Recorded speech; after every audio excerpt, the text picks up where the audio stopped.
Okay guys, nandito kami ngayon sa Villa Toledo, Santa Rosa, Laguna. So mayroon kaming service dito guys na LG front load. Ang problema nito guys, nag-i-error ng IE, no? IE error. So ayan guys, titesting namin siya, no? Titingnan natin kung anong problema, no? Kung bakit nagkaroon siya ng error na IE, no? Ayan, so start namin, no? Ayan. Nung na-start na natin ito guys, ayan. Napansin kagad natin guys na hindi siya nagkakarga ng tubig, no? Walang pumapasok na tubig doon sa kanyang lagayan ng sabon, no? Mayroon siyang lumalabas na tubig doon sa mga spray sa ilalim, pero doon sa daanan ng sabon guys, doon sa lagayan, walang bumabagsak na tubig, no? Ayan, so umiikot lang siya guys. Walang tubig na pumapasok, no? Ito yung IE error, no? Ayan, so testing natin ngayon yan, no? Ayan, so ang gagawin namin dito guys, pull out natin itong inlet valve. Ito yun guys, no? Bali 4 na motor yung nandito. So bago natin ito pinull out guys, sinukat namin ito. Ang sukat nito guys ng inlet motor ay nasa 29 ohms, no? Lahat. So hindi kayo maliligaw guys kapag ganito na 4 yung mga inlet valve, 2, 3, 4, no? Pag susukatin nyo yan, dapat same reading yan, no? Kung may isa dyan na nagkakaiba ang reading, ibig sabihin sira, no? So may reference na kagad kayo sa pag-check ng ganitong inlet valve. So ito po ay DC, no? So DC po guys yung inlet valve nito kasi ito ay inverter. Ito po ay 12 volts, no? So ang resistance or yung resistance value nito guys nasa 29. So nagre-range lang ito guys ng 26 hanggang 31 ohms yung reading niya para masabi natin na ito ay good, no? Ayan. So ang gagawin namin dito guys, buksan natin to yung mga screw, mga alisin natin at saka linisin, no? So nilinis lang natin yan guys, yung loob niyan. May mga video na tayo yan guys kung paano linisin yung mga loob ng inlet motor, no? So tingnan nyo na lang dyan sa video natin, no? So hindi na natin kasi pahabain yung video natin kasi kung isa-isahin pa natin guys, haba ng haba lang, no?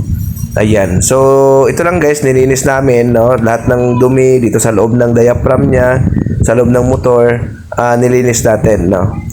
Ayan. So, basta tandaan nyo lang guys yung ganitong problema, no? Ang step nito guys sa pag-check, no? Kung ang inyong washing machine ay nag-error siya ng IE, kung kayo po ay technician, checkin nyo guys, no? Kung may mga voltage na pumapasok, no? Basta tandaan nyo guys yung LG na inlet motor, ang requirements lang yan guys ay 6 volts, no? 6 volts DC, kaya na siyang paandarin, no? Kapag may na-read kayo na 6 volts doon sa inlet valve, sa supply galing sa board, ibig sabihin good yung supply galing sa board, no? So ang motor ay 12 volts pero kaya niyang patakbuhin yung or buksan yung isang inlet valve gamit lang yung 6 volts, no? So ayan. So basta IE guys, IE error, focus na kagad kayo dito guys sa inlet valve, no? Ang unang checkin nyo guys, number 1, barado, no? Baka barado yan. Then yung mga resistance ng motor, tingnan nyo din, baka kasi mayroon ng nag-change value, no? So dahil 4 naman yan, mas mabilis na siyang ma-check, no? Kasi magkaroon kagad kayo ng comparison kung lahat ba sila ay same reading, no? Kung same reading lahat, ibig sabihin wala kang problema sa motor, no? Din sukatin nyo rin yung output, no? Habang nagkakarga ng tubig or habang nagwawash, tingnan nyo kung may output galing sa board. So dapat mayroon kayong makuha na 6 volts DC, no? Para masabi natin na good yung ating board, no? So ayan. So pagkatapos nyo guys malinis, ibalik nyo lang po, no, yung inlet valve, no? So tandaan nyo guys, basta DC voltage, dapat yung mga sakit hindi pwede magkabaliktaran. Kasi pag nagkabaliktaran yan, putok yan guys. So dapat tandaan nyo kung anong kinalas nyo, ganoon din yung ibalik nyo. Hindi pwede yung magkabaliktad yung sakit dyan, no? Basta mga DC na motor, no? Okay lang yan guys kung AC. Pag AC walang problema magkabaliktaran. Pero pagdating sa DC guys, huwag nyo pong baliktarin. So dapat kung anong pagkasaksak ng sakit dyan, ganoon din yung pagkabalik. So dapat hindi magkabaliktaran yan guys, no? So ayan. Ayan, so binabalik lang po ng kasama natin guys, no? So isa pa guys, no? kapag kayo ay nagpalit ng inlet valve, ay double check nyo ng maigi guys. Baka kasi yung palitan nyo ay 12 volts to AC or AC to 12 volts, no? Magkakaproblema kayo. Ayan. So ito guys, no, ayan, testing na natin, no. Ayan.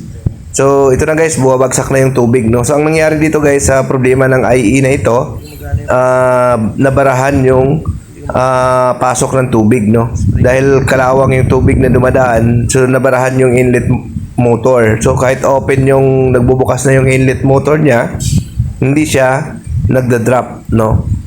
So ayan. So basta guys, pag IE, no, ang problema yan nasa supply ng water. So dahil supply ng water, ang next yung chicken, inlet valve or yung barado or yung supply galing sa board. Ayan.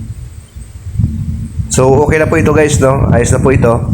So yun lang naging problema nito guys, yung barado na inlet valve. So ayan. So bihira naman kasi guys, nasira talaga yung mga 12 volts na inlet motor. Bibihira yan, no. Usually dyan, barado lang talaga ang naging problema or yung supply galing sa board, no. Ayan.